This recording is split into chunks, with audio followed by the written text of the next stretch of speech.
আজকের পৃথিবীর এই চূড়ান্ত ব্যস্ততা মানে এই যে কোলাহল এর মধ্যে একটু স্থিরতা খুঁজে পাওয়া অথবা এই বিশৃঙ্খলার ভেতরে নিজেকে আবার গুছিয়ে নেওয়া এই নিয়েই আমরা আজ কথা বলবো। চারপাশের এত যে অস্থিরতা এর মাঝেও মনের ভেতরের শান্তি বা অবিচল ভাবটা কিভাবে ধরে রাখা যায় সেটাই আমরা একটু তলিয়ে দেখব। আমাদের হাতে যেসব লেখা বা উৎস এসেছে সেখানে এই বিষয়টা নিয়ে নানান দিক থেকে কথা বলা হয়েছে। প্রাচীন দর্শন যেমন ধরুন স্টোয়িকবাদ বা বৌদ্ধ ধর্মের ভাবনা যেমন আছে, তেমনি আছে আধুনিক মনোবিজ্ঞান, মাইন্ডফুলনেসের চর্চা, এমনকি ব্যক্তিগত অভিজ্ঞতার পর্যবেক্ষণের কথাও। মানে সব মিলিয়ে দর্শন, আধ্যাত্মিকতা আর বিজ্ঞানের একটা মিশ্রণ আর কি। এই আলোচনার লক্ষ্য হল এই বিভিন্ন উৎস থেকে পাওয়া কার্যকরী কৌশল আর গভীর ভাবনাগুলোকে একসঙ্গে মিলিয়ে দেখা, যা এই টালমাটাল সময়ে আমাদের স্থির থাকতে সাহায্য করতে পারে। আর একটা জিনিস খেয়াল করার মতো, স্থিরতার এই ধারণাটা কিন্তু শুধু আজকের বা এই অঞ্চলের নয়, বিভিন্ন সংস্কৃতিতে ভিন্ন ভিন্ন সময়ের প্রতিধ্বনি শোনা গেছে। যেমন ধরুন প্রাচীন গ্রিকদের আকেট্রাক্সিয়া মানে মানসিক প্রশান্তি, আবার বৌদ্ধ দর্শনে উপেক্ষা, যা বোঝায় এক ধরনের সমতা। এই শব্দগুলো যেন একই আকাঙ্ক্ষারই ভিন্ন ভিন্ন রূপ। চলুন এই বিষয়গুলো গভীরে গিয়ে বোঝার চেষ্টা করি। স্থিরতা আসলে কি? একটা লেখা খুব সহজভাবে বলছে, পৃথিবী যখন চারপাশে ঝড়ের বেগে ঘুরছে তখনও নিজের ভেতরে অবিচল থাকা, তাড়াহুড়ো বা উন্মত্ততা ছাড়াই কাজ করতে পারা। বাইরের হাজারো শব্দের ভিড়ে যা শোনা আসলেই জরুরি, শুধু সেটুকুই শুনতে পাওয়া। মানে বাইরের আর ভেতরের দুই ধরনের শান্তিকেই আয়ত্তে রাখা। তবে এখানে একটা সূক্ষ্ম ব্যাপার আছে। আরেকটা গবেষণা বলছে, স্থিরতার লক্ষ্য সবসময় হয়তো পুরোপুরি শূন্য বা বিষয়বস্তুহীন অভিজ্ঞতা নয়, বরং একে বিশুদ্ধ সচেতনতা বা মনের ভেতরে যে কোলাহল তার অনুপস্থিতি হিসেবেও দেখা যেতে পারে। মানে মনটা শান্ত কিন্তু অসাড় নয়। আর এই স্থিরতার ঠিক উল্টো দিকেই যেন দাঁড়িয়ে আছে আধুনিক জীবনের এক চরম বাস্তবতা, অনিশ্চয়তা। একটা লেখায় যেমন কোভিড-19 মহামারীর উদাহরণ দিয়ে বলা হচ্ছে, অনিশ্চয়তা যেন আমাদের নিত্যদিনের সঙ্গী হয়ে উঠেছে। এই অবস্থায় আমরা প্রায়ই একটা যদি এমন হতো মানে ইফ অনলি মানসিকতার ফাঁদে পড়ে যাই। মনে হয় যদি এই একটা সমস্যা মিটে যায়, যদি পরিস্থিতিটা একটু পাল্টে যায়, তবেই বুঝি শান্তি আসবে। এটা কি পরিচিত লাগছে? হ্যাঁ, খুবই পরিচিত।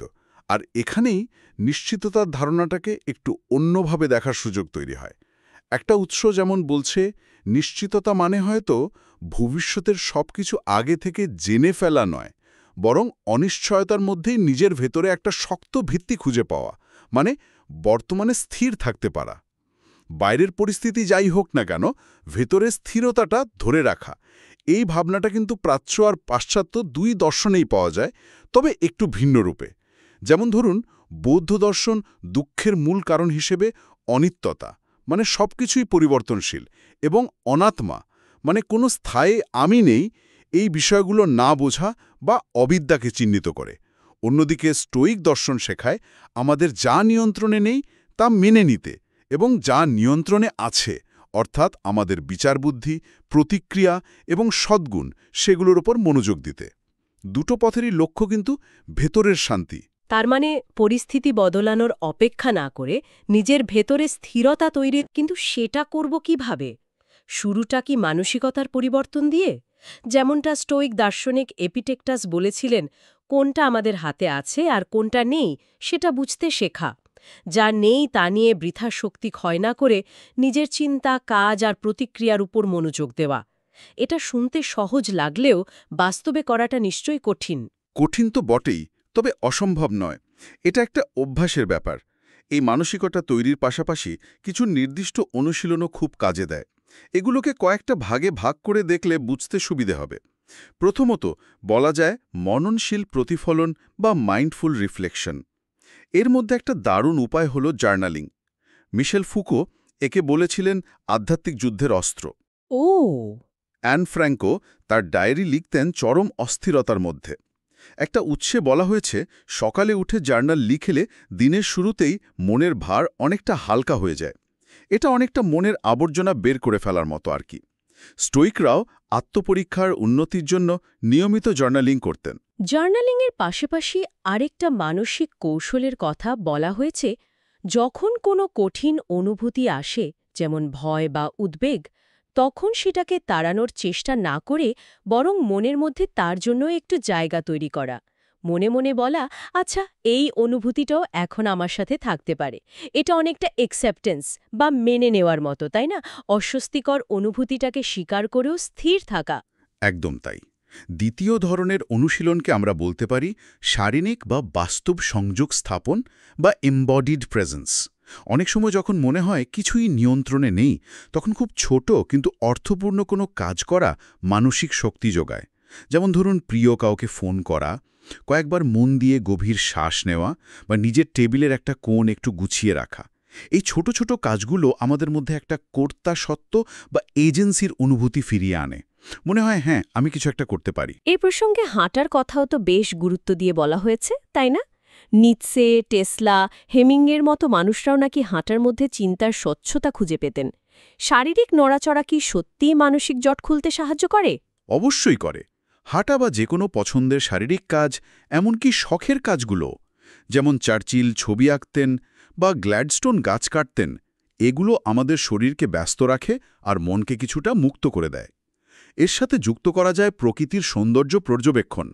মার্কাস আরেলিয়াস যেমন সাধারণ রুটির ফাটল বা সিংহের ভ্রুকুটির মধ্যেও গভীরতা খুঁজে পেতেন।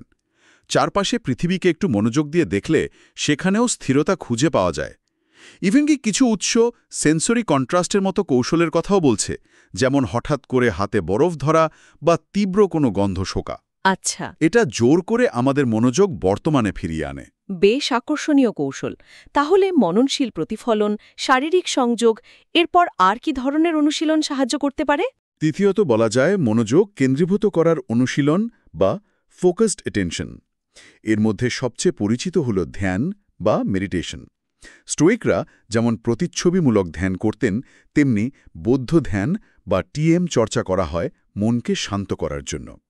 একটা গবেষণা বলছে এই ধরনের ধ্যান প্রায়শই এমন এক অভিজ্ঞতার দিকে নিয়ে যায় যেখানে চিন্তা বা মানসিক কোলাহল কমে আসে, যাকে নীরবতা বা প্রশান্তি বলা যেতে পারে। বৌদ্ধ মননশীলতায় শ্বাসের ওপর মনোযোগ দেওয়া বা কোনো বিচার ছাড়াই নিজের অনুভূতি ও চিন্তাকে পর্যবেক্ষণ করার কথা বলা হয়। এটা যে সবসময় আলাদা করে বসে করতে হবে তা নয়, দৈনন্দিন কাজের মধ্যেও মননশীল থাকা যায়।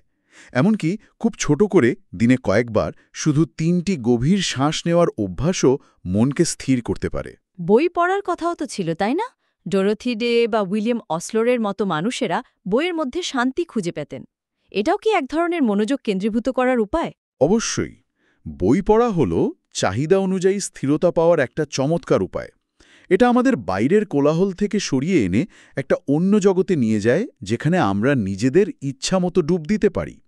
এর সাথেই যুক্ত চতুর্থ বিষয়টি হল পরিবেশ এবং তথ্যের প্রবাহ নিয়ন্ত্রণ বা এনভায়রনমেন্টাল শেপিং। এর মধ্যে পড়ে একাকিত্ব বা নির্জনতা খোঁজা। জেনারেল ম্যাটেস বা বিল গেটস যেমন চিন্তাভাবনার জন্য আলাদা করে থিঙ্ক উইক বা নির্জন সময় কাটান। আবার এর মানে হতে পারে অপ্রয়োজনীয় তথ্যের স্রোত কমানো। নেপোলিয়ান নাকি গুরুত্বপূর্ণ চিঠিও খোলার আগে ৩ সপ্তাহ অপেক্ষা করতেন। তাই নাকি? দেখতে চাইতেন সমস্যাটা নিজে থেকেই সমাধান হয় কিনা। আজকের দিনে হয়তো ইমেল ফিল্টার করা, নোটিফিকেশন বন্ধ রাখা বা মাঝে মাঝে খবর দেখা থেকে বিরতি নেওয়াটাও একই রকম কাজ করতে পারে। ফোনটাকে নাগালের বাইরে রাখাও এর মধ্যে পড়ে। আর রুটিনের ভূমিকা? আইজেনহাওয়ারের কথাটা বেশ মনে ধরার মতো। স্বাধীনতা মানে নাকি সশৃঙ্খলা মেনে চলার সুযোগ। একটা নির্দিষ্ট রুটিন কি সত্যি স্থিতি আনে? হ্যাঁ, রুটিন আমাদের জীবনে একটা কাঠামো দেয়, একটা পরিচিত ছক তৈরি করে, যা অনিশ্চয়তার সময়ে খুব বড় আশ্রয় হতে পারে। তাহলে দেখুন, মানসিক প্রস্তুতি থেকে শুরু করে প্রতিফলন, শারীরিক সংযোগ, মনোযোগ এবং পরিবেশ নিয়ন্ত্রণ, এই সব মিলেই স্থিরতা গড়ে তোলার একটা সামগ্রিক পথ তৈরি হয়। এই অনুশীলনগুলো তো গেল, কিন্তু এর পেছনে যে গভীর দর্শন বা মনস্তাত্ত্বিক ভাবনাগুলো কাজ করছে, সেগুলোর দিকে একটু তাকানো যাক। যেমন বৌদ্ধ দর্শন বলছে, দুঃখ এর কারণ হল আসক্তি এবং জগতের অনিত্যতা মানে অনিচ্ছা, আর কোনো স্থায়ী আত্মা বা আমির মানে অনত্যার অনুপস্থিতি সম্পর্কে আমাদের অজ্ঞতা বা অবিদ্যা। স্থিরতার অনুশীলন কি এই যে আমাদের ইনগ্রেইন্ড আমি বোধ সেটাকেই চ্যালেঞ্জ করে?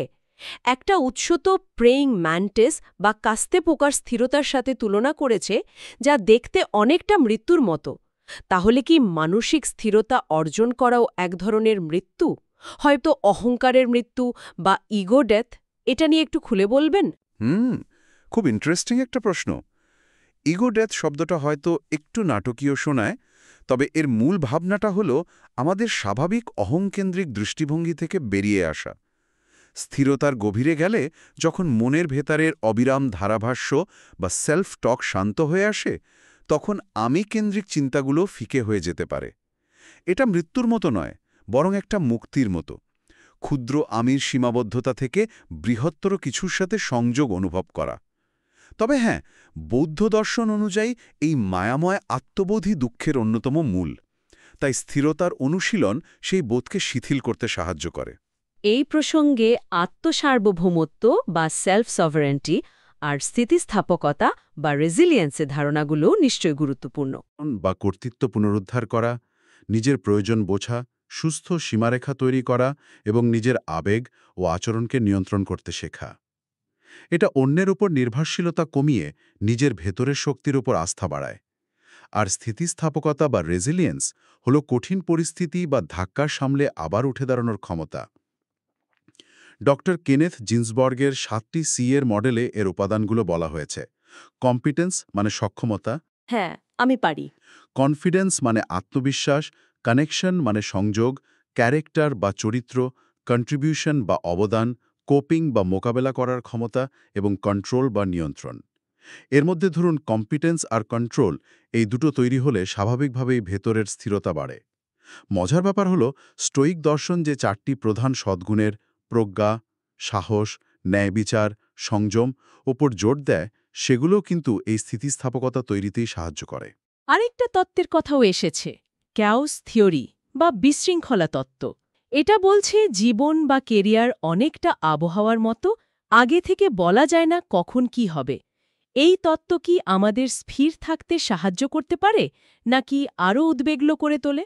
দুটোই হতে পারে। একদিকে এটা মেনে নিতে শেখায় যে অনিশ্চয়তাই জীবনের নিয়ম, তাই সব কিছু নিখুঁতভাবে নিয়ন্ত্রণ করার চেষ্টা ছেড়ে দেওয়াই ভালো। অন্যদিকে ক্যাওস থিওরি এটাও বলে যে খুব ছোট ছোট ইতিবাচক পরিবর্তনও অনেক বড় প্রভাব ফেলতে পারে, যাকে বাটারফ্লাই এফেক্ট বলে। বাটারফ্লাই এফেক্ট, ঠিক। আর সিস্টেমগুলো বিশৃঙ্খলার মধ্য দিয়েও নিজে থেকেই একটা নতুন শৃঙ্খলার দিকে এগোয়, মানে সেলফ অর্গানাইজেশন। তাই মূল বিষয়টা হলো মানিয়ে নেওয়া বা অ্যাডাপ্টেশন। স্থিরতা মানে কিন্তু পরিস্থিতি স্থির হয়ে যাওয়া নয়, বরং পরিবর্তনশীল পরিস্থিতির সাথে মানিয়ে চলার ক্ষমতা অর্জন করা। আর স্থিরতা, নীরবতা আর এই যে বললেন বিক্ষেপের অনুপস্থিতি, এগুলোর মধ্যে সম্পর্কটা ঠিক কি? একটা গবেষণা যেমন বলছে ধ্যানের নীরবতা মানে চিন্তা বা ধারণার অনুপস্থিতি। এটা কি তাহলে পুরোপুরি শূন্য হয়ে যাওয়া? ঠিক শূন্য নয়, বরং অপ্রয়োজনীয় মানসিক কোলাহলের অনুপস্থিতি। এটা হতে পারে বাইরের শব্দ থেকে নিজেকে সরিয়ে নেওয়া, বা ভেতরে চিন্তা স্রোতকে শান্ত করা, অথবা কোনো বিক্ষেপ ছাড়াই বর্তমানে মনোযোগ ধরে রাখা। কিন্তু একটা আলোচনা যেমন ইঙ্গিত দেয়, এই স্থিরতা মানে অসারতা বা নিষ্ক্রিয়তা নয়। এটা এক ধরনের সজাগ, গভীর মনোযোগ, যেখানে অপ্রয়োজনীয় জিনিসগুলো সরে গেছে, কিন্তু জরুরি বিষয়টার প্রতি পূর্ণ সচেতনতা রয়েছে। কাস্তে পোকা যেমন শিকারের জন্য স্থির থাকে, কিন্তু পুরোপুরি সজাগ। তার মানে দিনের শেষে শান্তি মানে কিন্তু সমস্যার অনুপস্থিতি বা সারাক্ষণ হাসি খুশি থাকা নয়, বরং একটা উৎস যেমন বলছে এটা একটা ভেতরের অবস্থা, একটা স্থিরতা, বর্তমানে থাকা, যা ঘটছে তাকে গ্রহণ করার মানসিকতা এবং নিজের ওপর আস্থা। এটা কোনো গন্তব্য নয়, বরং একটা নিরন্তর অনুশীলন। ঠিক বললাম? একদম ঠিক। আর এখানেই আত্মপুনরুদ্ধার বা সেলফ রিক্লামেশনের ধারণাটা খুব জরুরি হয়ে পড়ে। ম্যাট লিকাটা যেমন বলছেন, নিরাময় বা হিলিং শুধু নিজেকে উন্নত করার প্রকল্প নয়, বরং এটা আত্মার স্মৃতিচারণ। আমাদের শরীরের ভেতরে জমে থাকা জ্ঞানকে সম্মান করা, আমাদের সব অংশকে, ইভেন কি যেগুলোকে আমরা লুকিয়ে রাখি বা অস্বীকার করি সেগুলোকে গ্রহণ করে নিজেদের সম্পূর্ণতাকে খুঁজে পাওয়া। অনেক সময় অতীতের না হজম হওয়া অভিজ্ঞতা বা ট্রমা আমাদের স্থির থাকতে দেয় না। এগুলো নিরাময়ের জন্য প্রয়োজন নিরাপদ সম্পর্ক, যেখানে আমরা উপস্থিত থাকতে পারি, আমাদের শারীরিক সংবেদনগুলো খেয়াল করতে পারি, মানে সোম্যাটিক অ্যাওয়ারনেস, এবং যা কিছু অনুভূত হয়নি বা প্রকাশ পায়নি সেগুলোকে অনুভব করার সাহস পাই।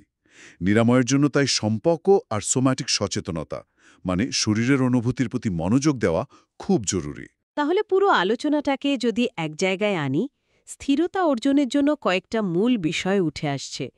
যা নিয়ন্ত্রণ করা যায় না তা মেনে নেওয়া বা অ্যাকসেপ্টেন্স, বর্তমান মুহূর্তে পুরোপুরি উপস্থিত থাকা বা প্রেজেন্স, নিজের আবেগ বা প্রতিক্রিয়ার উপর নিয়ন্ত্রণ আনা, সদ্গুণ বা ভেতরের শক্তি গড়ে তোলা, আর কিছু নিয়মিত অনুশীলন চালিয়ে যাওয়া, যেমন মননশীলতা, জার্নালিং, হাঁটা, প্রকৃতির কাছে যাওয়া বা অপ্রয়োজনীয় তথ্যের প্রবাহ কমানো।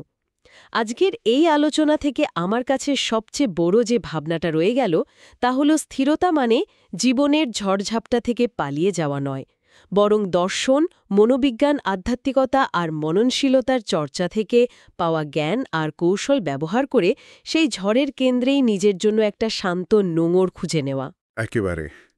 আর শেষে শ্রোতাদের জন্য একটা প্রশ্ন রেখে যাই, জানিয়ে তারা নিজেরা ভাবতে পারেন। আমরা দেখলাম শারীরিক স্থিরতা যেমন কাস্তে পোকার, আর মানসিক বা আধ্যাত্মিক স্থিরতার মধ্যে পার্থক্য আছে। যখন আমাদের মনের ভেতরের কোলাহল সত্যি শান্ত হয়ে আসে, তখন জীবন্ত থাকার অর্থটা ঠিক কী দাঁড়ায়? এই যে ভেতরের মানসিক আবর্জনা পরিষ্কার হয়ে যাওয়া, এটা কি এক ধরনের মৃত্যু, যেমনটা ইগো ডেথের ধারণায় বলা হয়? নাকি এটাই আসলে আরও গভীর, আরও অর্থপূর্ণভাবে বেঁচে থাকার শুরু?